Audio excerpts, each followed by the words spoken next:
Hello, and welcome to the Roll-Wise podcast, the show where we talk about RPGs and other things. Uh, fuck me. That was Whatever. not my fault. Whatever. Oh, we're just keeping it in. We're just gonna go. We're just gonna go. We'll do it live or whatever. Okay. So, as you can tell, we're not scripted, and I was so trying to keep a serious face. I'm not a serious person, but at least I wanted you to have a serious section of this before we just evolve into random ramblings. And before the podcast, we were apparently having too much fun talking, so none of us are serious right now. So this week we're going to talk about our favorite games to play, our favorite games to run, based on a comment we had. We appreciate those of you that get out there, comment, and chat with us online. And so, if you guys have comments, suggestions, or you want to see videos on certain topics, let us know. We'll get in here, we'll discuss it, because we are doing this as a fun hobby. We enjoy the hell out of RPG games, and we want to play. So this week, let's start with games we like to play in. Games we like to play in. So why don't you guys go and you tell me, Jeff, what game would you say is your number one numero uno, or at least top tier game that comes to mind as the game you like to play in? Wow. I'd say that's changed a lot over the last year. Mhm. Honestly, right now, I think the game that would get me, if somebody reached out to me and said, "Hey, we're getting a group together and we're going to play this," honestly, it'd probably be something like Monster of the Week. Okay.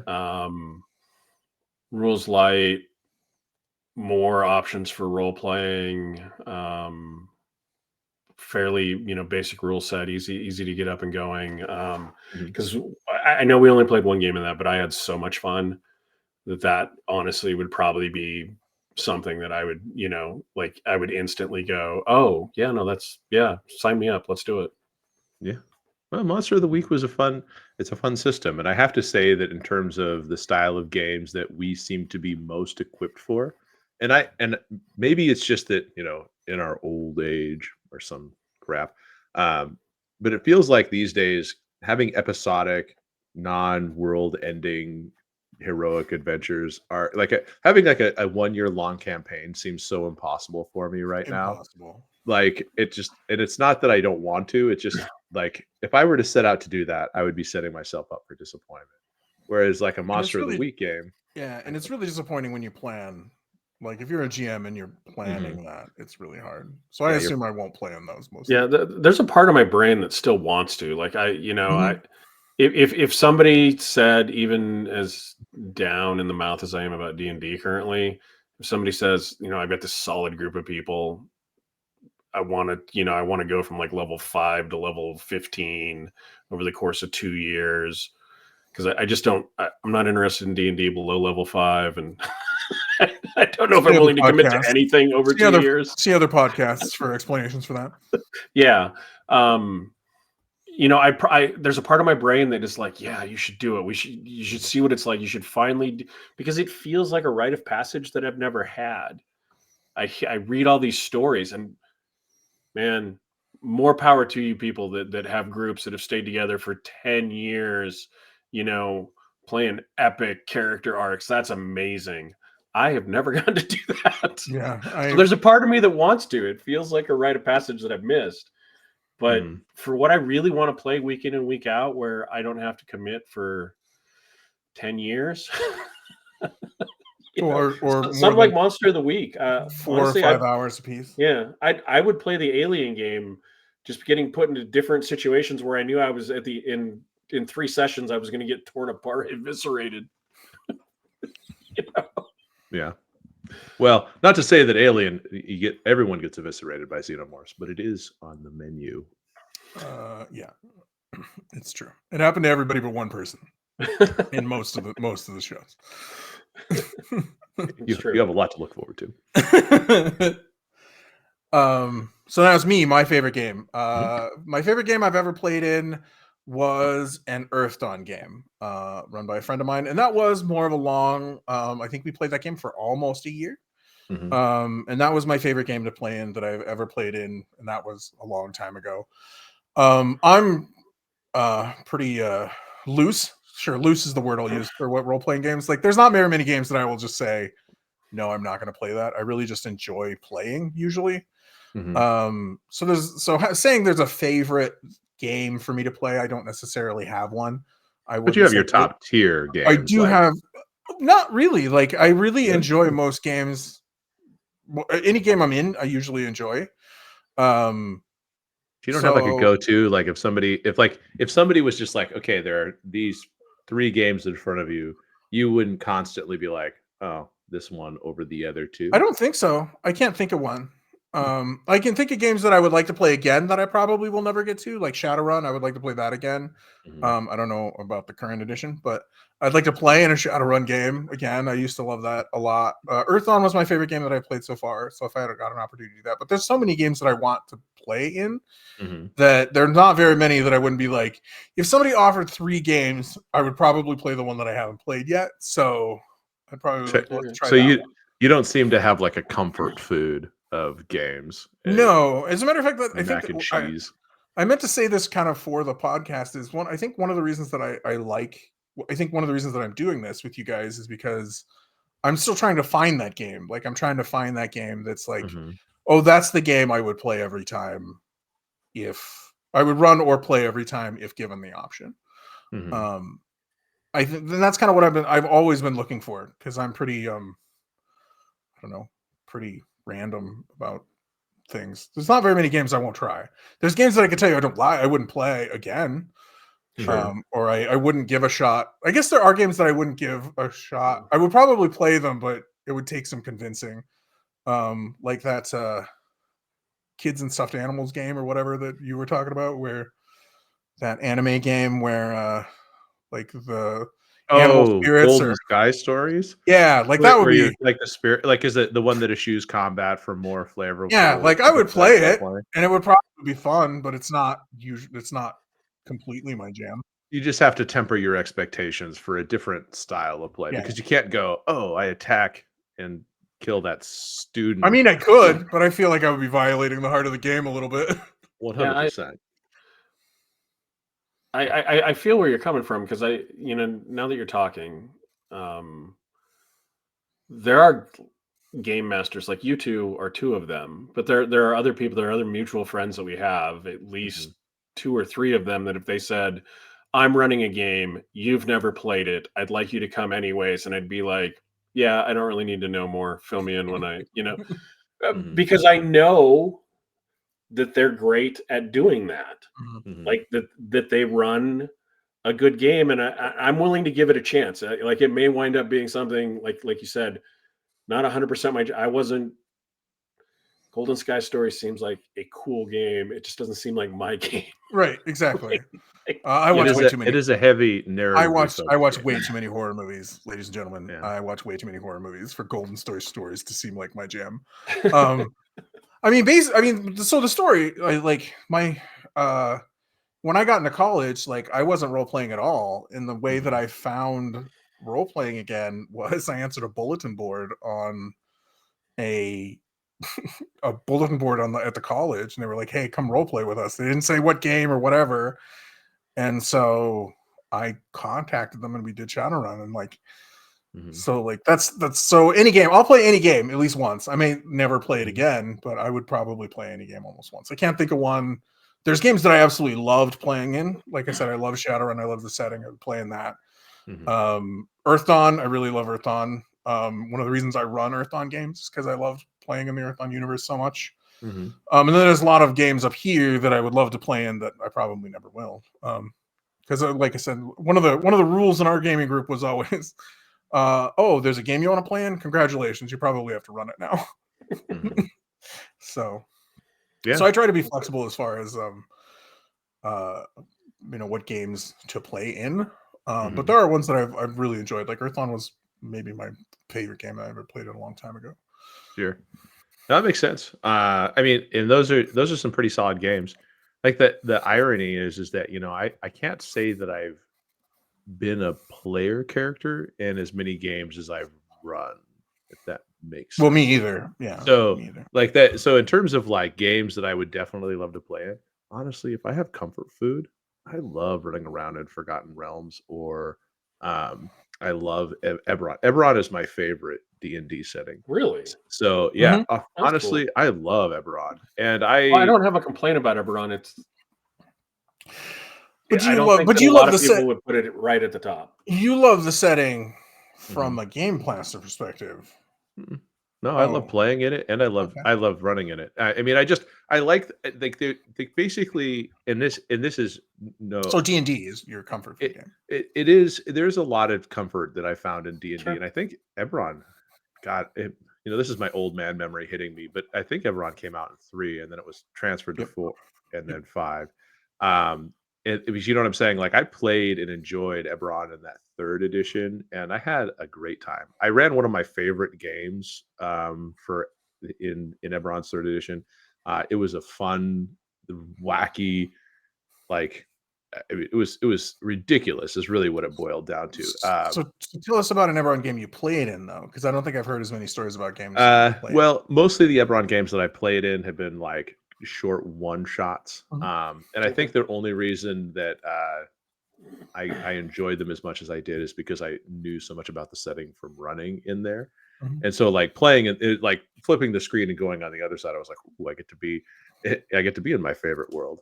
And Yeah, it's a not to world you really like to engage with. Yeah. yeah, and It's cool. honestly, if somebody were to say take Eberron and you know excise it from D&D and put it into another rule set, I probably would enjoy it in another rule set too. You know, if you wanted to put it in like Fantasy Age or you wanted to put it in something that was Pathfinder. in Pathfinder, you would do it. And in truth be told, I mean, I'm not going to say it was an analogous comparison, but going to Alkenstar and Pathfinder was in many ways kind of felt like I was hitting some of the Mhm. notes that made I can see Eberron that. such a fun game for me. Yeah. And especially since Pathfinder seemed like it was more soup du jour. So, and I mean, honestly, now that you say it, I mean, Pathfinder, I haven't played Pathfinder as 2nd edition as a player character, but I would probably enjoy that more Mhm. than the D&D version of the game. So it's weird for me because I'm drawn more to the setting than I am Yeah, it's the like me. game. Like it's hard for me too because there's definitely a style of game, a theme that I enjoy more than necessarily the game itself. Well, so that's an So yeah, interesting question. So themes I or mean, setting. rather than necessarily the system, what theme of game do you guys like being players in? Like, do you like investigations, heroic fantasy, hack and slash, um, in court intrigue, I again, Arthurian well, I guess feudalism? more. I was more speaking for there's games that I enjoy, genres of games I enjoy running, and again, really I enjoy any genre I can think of to play in. Like fantasy games, like your fantasy game, the Pathfinder game, Mhm, like that was one of the best games I think I played recently. I really enjoyed that, and it's a high fantasy setting. mhm. Yeah. Right. High Um, fantasy with dirigibles, dirigibles and fingers in clockwork, the sky. Alkenstar is a clockworks. really weird place. Yeah, and the clockworks was very good. Mhm. That was very good. I enjoyed when you ran Delta Green. I enjoyed that game a lot. That's a game I enjoy being a PC in a lot. Is Mm, Delta Green. yeah, Delta Green's fun. I enjoyed running. So yeah, so I think it's hard because you know, as a DM a lot more than a player, I was thinking because I was thinking about this question when we broached it as being one of the topics, and I was like, I feel like I affiliate more with the setting than the rule set because I mean, if I were to put my top settings that I've or top rules that I played in, I mean, I played a lot of Earthdawn with you, or at least a medium amount of Earthdawn with you. I Mhm. played a lot of Shadowrun, like old edition. I think it was either 2nd or 3rd. I played a lot of D&D. I played a lot of Vampire the Masquerade and other World of Darkness games many years ago. But I can't say that I ever. It's like one of those things where it's like I wanted to have a great Vampire the Masquerade experience, but I never got a great Vampire the Masquerade It's a experience. rough game. Like It all of the White Wolf games, especially in that era, are tough. it was, and these are like, and this is like late '90s, early 2000s that I'm hitting the most of these when the World of Darkness is at its peak and all that Yeah, kind of stuff, and I played a it was lot of play by post World of Darkness, mm, Mage, Vampire, and Werewolf games. yeah. So it is weird that I can't think of that one game that is just like there, but I can think of a setting. I crystallize a setting in my head, and I go, boom, hit me in Eberron. You tell me the system, I will make it fun, or have fun with it because I just like it. I like the way that the setting is set up. I like lightning rails. I like cities in the clouds. I like all kinds of stuff. If we're talking about favorite settings, I would say my favorite setting is the Shadowrun universe setting. I would say that's my favorite setting. More than Dark Sun? More than Dark Sun. Okay. I wasn't doubting you. Dark Sun I love a lot. Surprised. I think I love the fiction in Dark Sun a lot. I don't know if I always enjoy like running games in Dark Sun anymore. Okay. The last few games just seemed, I don't know, they didn't seem to catch what I wanted. I've never played in a Dark Sun game either, but I have played in Shadowrun games and run Shadowrun games, and that's a setting that I really, really enjoy. The Cyberpunk setting's pretty good too, but something about the mixing of the fantasy stuff with Cyberpunk in Shadowrun appeals to me. And its relation to Earth Dawn, which I absolutely love. So yeah, nice. kind of hits you on both ends there. Yeah, fantasy and sci fantasy. So okay, well then, what about you, Jeff? Setting wise, is there a setting that you think you enjoy more than others? It's got to be something that I'm familiar enough with so that I can immerse myself in it. So, funnily enough, if I've read enough books or seen enough movies or TV shows, I feel pretty comfortable role playing in those areas. And some of it's high fantasy, some of it's investigative. I was surprised by how much I enjoyed that investigative streak of games that we were playing. Some of it's like Monster of the Week, right? there's a lot of TV shows out there where it's literally it's Monster it's the same group of people, right? Yep. And this small thing pops up that you got to solve. Yeah. No, that's good. Yeah, that's a good example. Yeah. So I still am one of those people that it's the people that I'm playing with and the person running the game.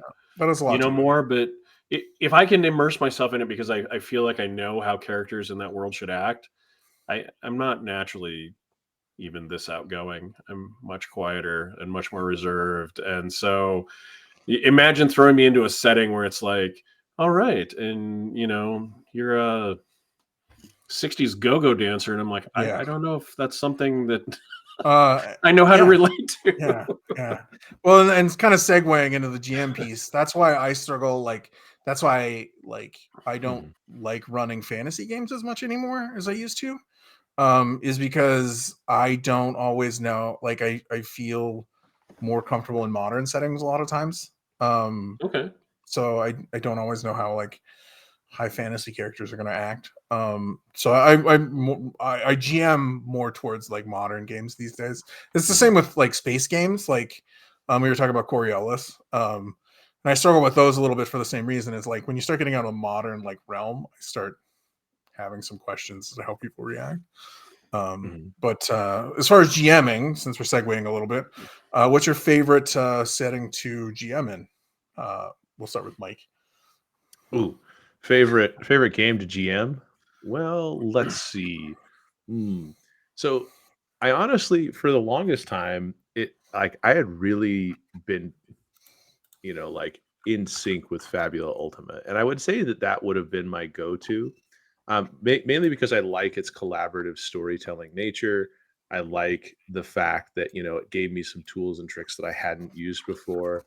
And I felt like the game we played in there wasn't exactly what I had planned for because we'd kind of gone off the rails a little bit. We had kind of planned a game of rebellion and ended up a game of getting to the rebellion for going places. Yeah, we were getting to the rebellion for 4 months because I forgot to account for the fact that our lesser playtime each week really extended out non-essential storylines. And so that was my attempt at a kind of an epic feeling game, but it just felt like it had a hard time getting to the epic. There were some things about how the game prep and everything like that and how you build villains and everything was really quite fun and I enjoyed it. I just didn't really appreciate the combat as much as I probably could have. However, the game that it just clicked with me this time, and I think I'm going to enjoy it more because I've run a lot of D&D and all that stuff, but I really feel like I'm going to go with Monster of the Week. I feel like Monster of the Week the way it structures the game, the way you build your scenario, the way you leave it so open-ended, the advice it gives you on how to play to, be fans of the players and all that kind of stuff and make things cool. Like it feels like it was really like it hit a part of my brain that I was like, I don't need to be playing Monster of the Week to take this advice to other games. Because there's a part of me that as a DM, as a lifelong learning DM, sure, why not? That I'm always picking up tools and tricks and all that stuff, and so I pick up here and there. But there was just the way that Monster of the Week was structured. That's the word I'm looking for. I struggle to speak, but it was structure that I was trying to say. But I think it really gave me, it opened my eyes as to how I can create a narrative structure within whatever game I'm playing that made sense and moved a story along. So, and we're going to be playing Monster of the Week after we're done with our Alien game, and I'm really looking forward to open up that Tome of Mysteries and pick another scenario for you guys to chew on before we get to our Dune game, which may be the most epic game we play.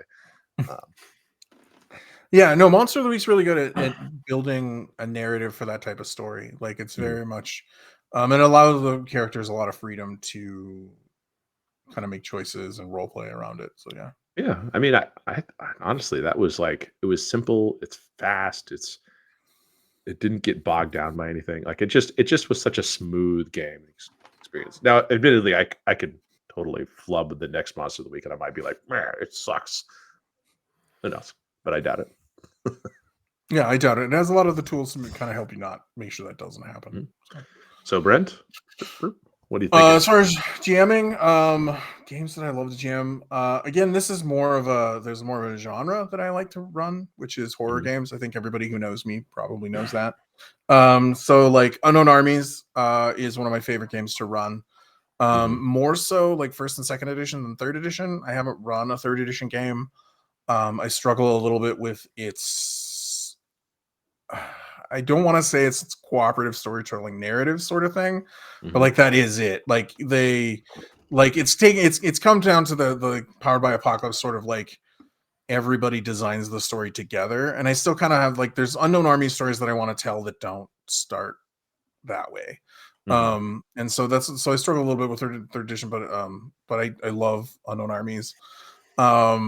Games I'm looking forward to, like I'm really looking forward to playing like a cult game, because it's another horror game kind of genre. So like horror games usually are modern. Delta Green, another game that I absolutely love to run. So like yeah, I'd probably say Unknown Armies and Delta Green are probably two games that I enjoy the most, having run them in the past. Earthdawn and Shadowrun would be on there too.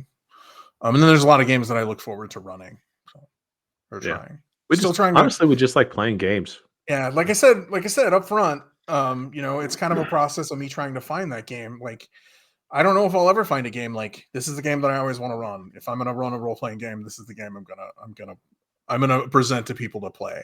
Sure. I've always been more of the type of like, what kind of game do you guys want to play? And like, okay, well, there's these systems. What kind of system do you guys like? Sort of GM. Sometimes I should be more like, this is the game I'm going to run because I'm more interested. But Unknown Army, I would say those two games are probably my favorites: Unknown Armies and Delta Green. Yeah, that's fair. I mean, those are good. Those are good games to hit that horror element. And Over the Edge, I do love Over the Edge. Holds a special place in my heart. Well, I love Over the Edge when there's strange pictures involved. Well, there's a painting on the wall. What does it mean? That wasn't Brent's adventure, by the way. That's one of the reasons why I love that game, is because like things can just go so wrong so quickly, because everything's so wacky. I don't even remember how we ended up in the place we were going, but if Brent's story was like over here, I think we were somewhere.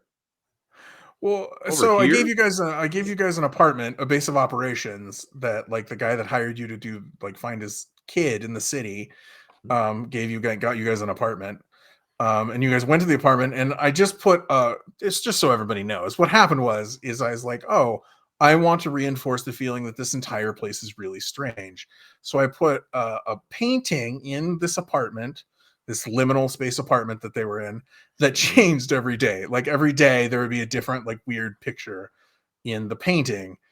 And this became the thing that my players were obsessed Was with. obviously the mystery. Obviously the mystery. Obviously, these paintings have a greater purpose. Yeah, find the kid.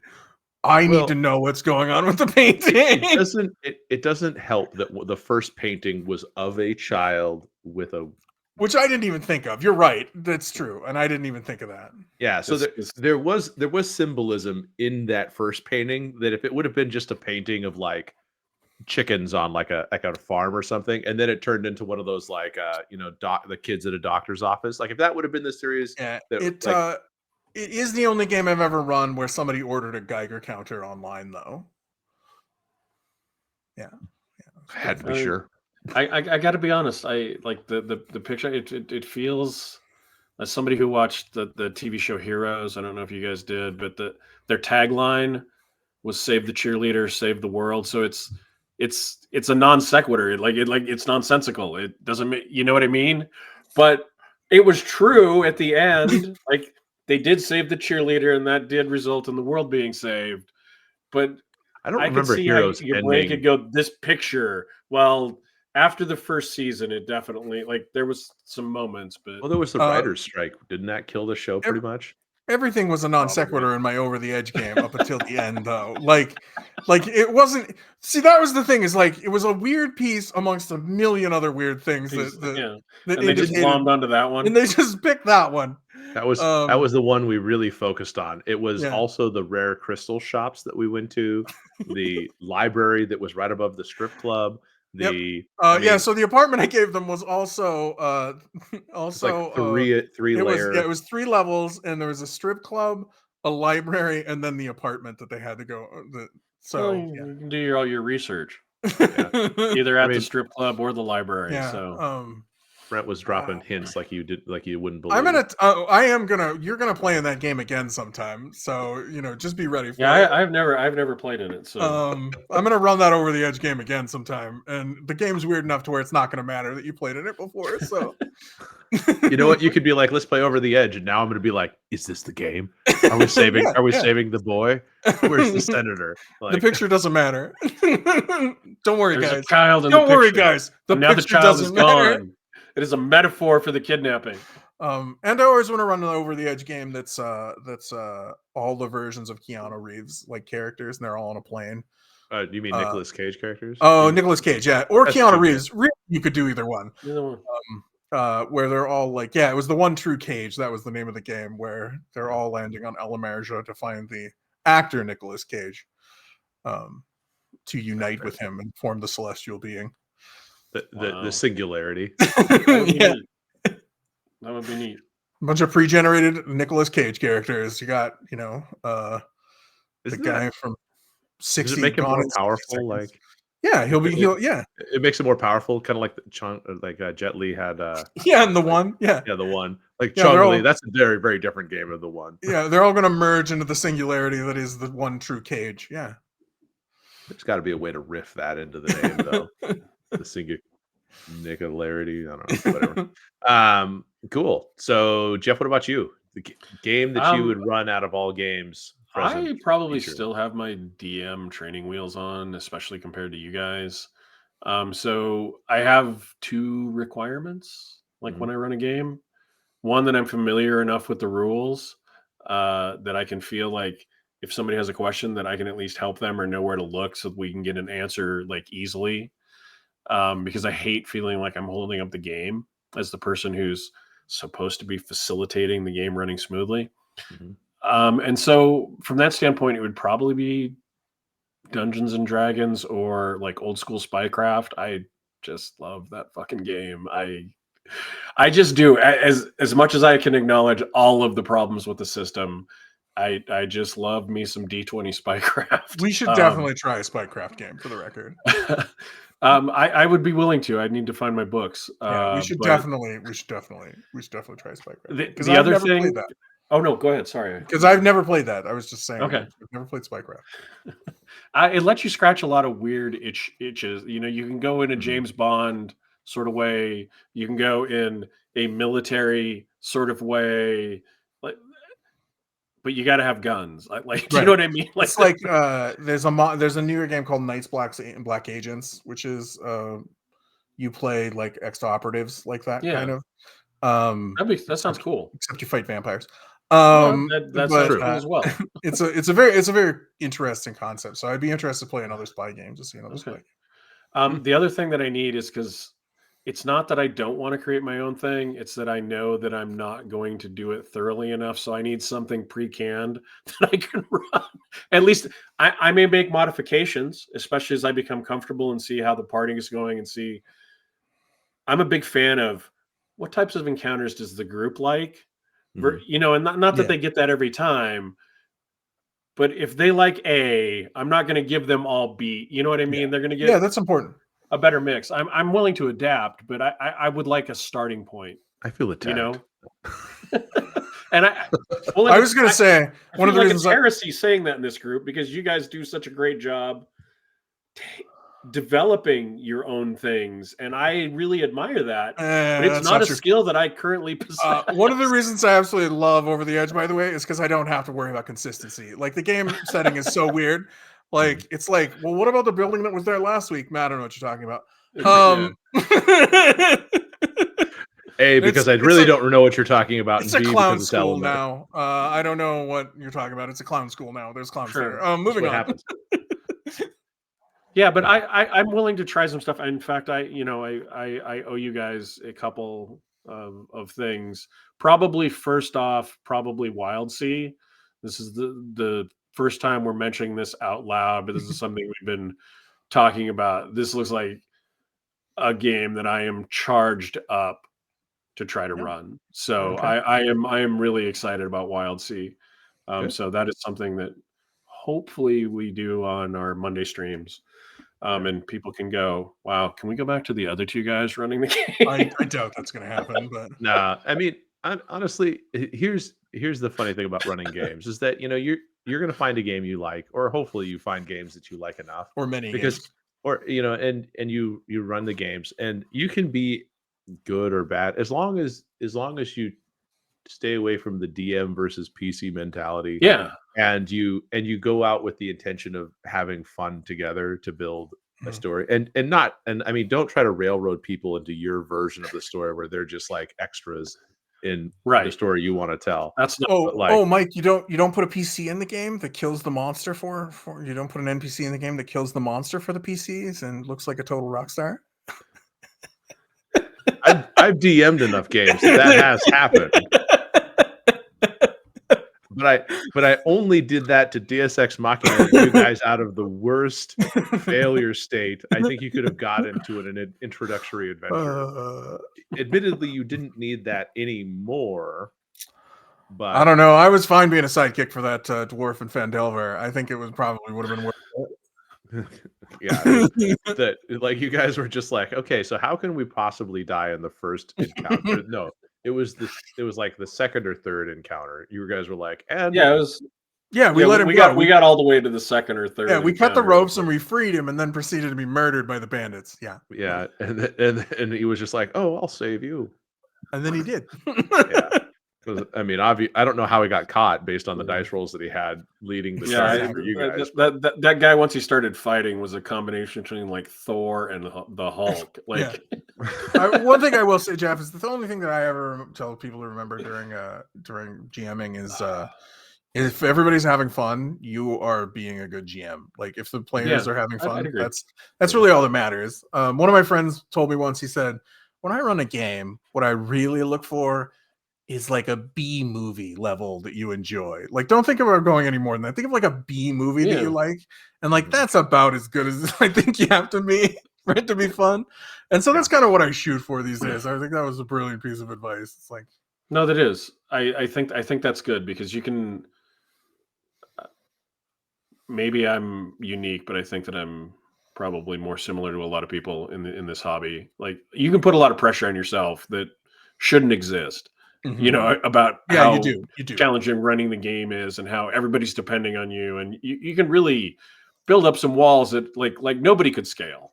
Right. You know, it's true. Being a GM does that. Like, it's like, oh, I'm responsible for everybody.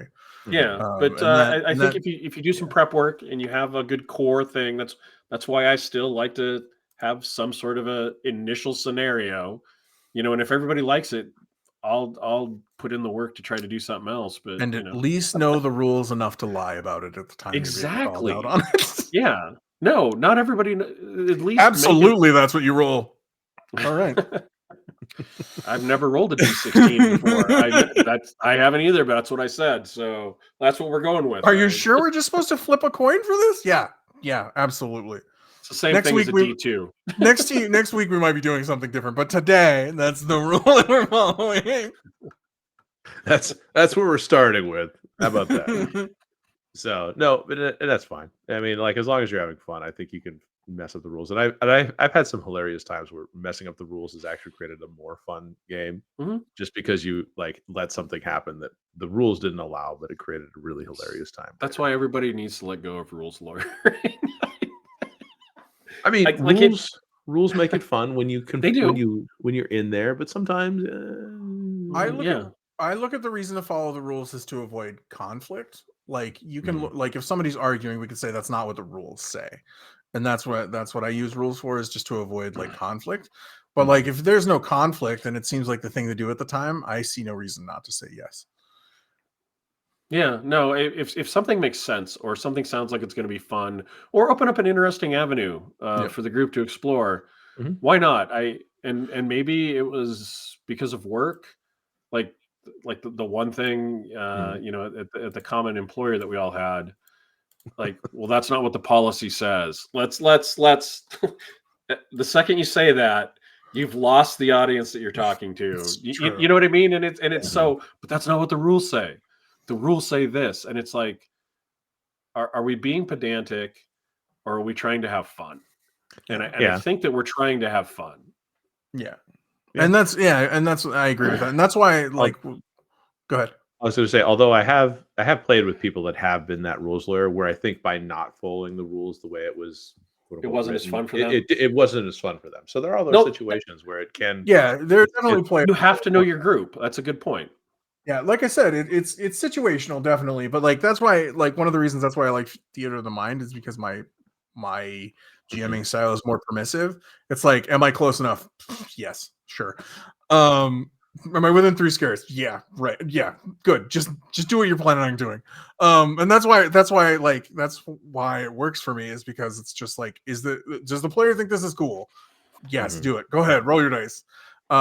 You know, and that's why I don't find tactical maps as necessary. That's my secret. Is somebody says something stupid, I usually am like, sure, go ahead and you do that.